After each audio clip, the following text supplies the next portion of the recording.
À l'approche des élections municipales, le maire de Lyon, Grégory Doucet, semble enfin découvrir les problèmes d'insécurité dans sa ville. À quelques semaines de la fin de son mandat, il propose donc de créer une brigade anti-incivilité, composée de 50 agents, une brigade qui sera dédiée à la lutte contre tous les types d'incivilité, infraction de la route, abandon de déchets et également lutte contre les tags.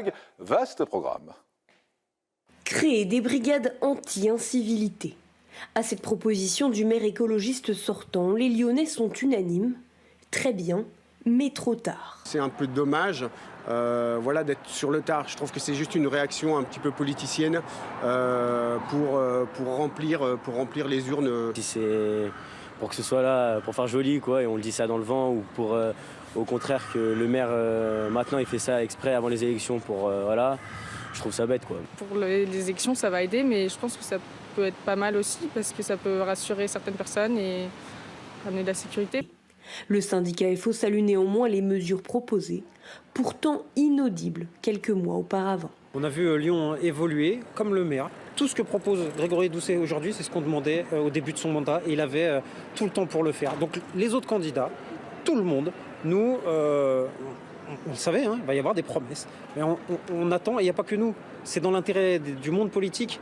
Quand on fait des promesses, il faut les tenir, on sera vigilant. C'est un peu dommage d'être sur le tard. Je trouve que c'est juste une réaction un petit peu politicienne pour remplir les urnes. Si c'est pour que ce soit là, pour faire joli, quoi, et on le dit ça dans le vent, ou pour au contraire que le maire maintenant il fait ça exprès avant les élections pour je trouve ça bête, quoi. Pour les élections, ça va aider, mais je pense que ça peut être pas mal aussi parce que ça peut rassurer certaines personnes et amener de la sécurité.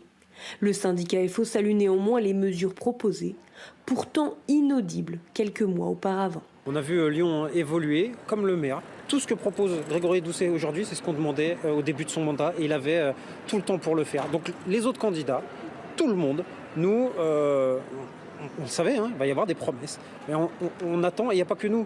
C'est dans l'intérêt du monde politique. Quand on fait des promesses, il faut les tenir, on sera vigilant. Et pourtant, c'est une des promesses de l'État régalien. Une semaine après la découverte du corps de Louise, cette collégienne de 11 ans qui a été tuée en Essonne, l'inquiétude des parents est réelle et certains veulent réduire les risques. Et pour réduire les risques, qu'est-ce qu'ils font ? Ils vont pister leurs enfants, tracer leurs enfants via des applications. Je pense aux téléspectateurs qui nous regardent, aux papas, aux mamans qui nous regardent ce matin et qui ont peut-être fait ce choix-là. L'idée n'est pas de juger ce qu'ils font, c'est de se dire mais comment se fait-il qu'en France, on soit obligé de tracer nos enfants. Vous voyez le sujet d'Adrien Font. SOS. Une alarme immanquable, un signal qui rassure Marie.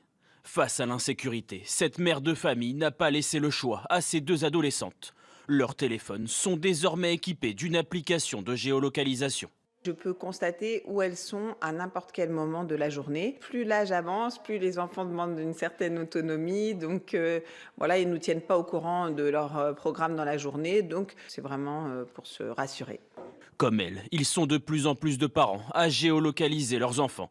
41% dans un sondage Ipsos en 2022. Une surveillance bien accueillie par les adolescents.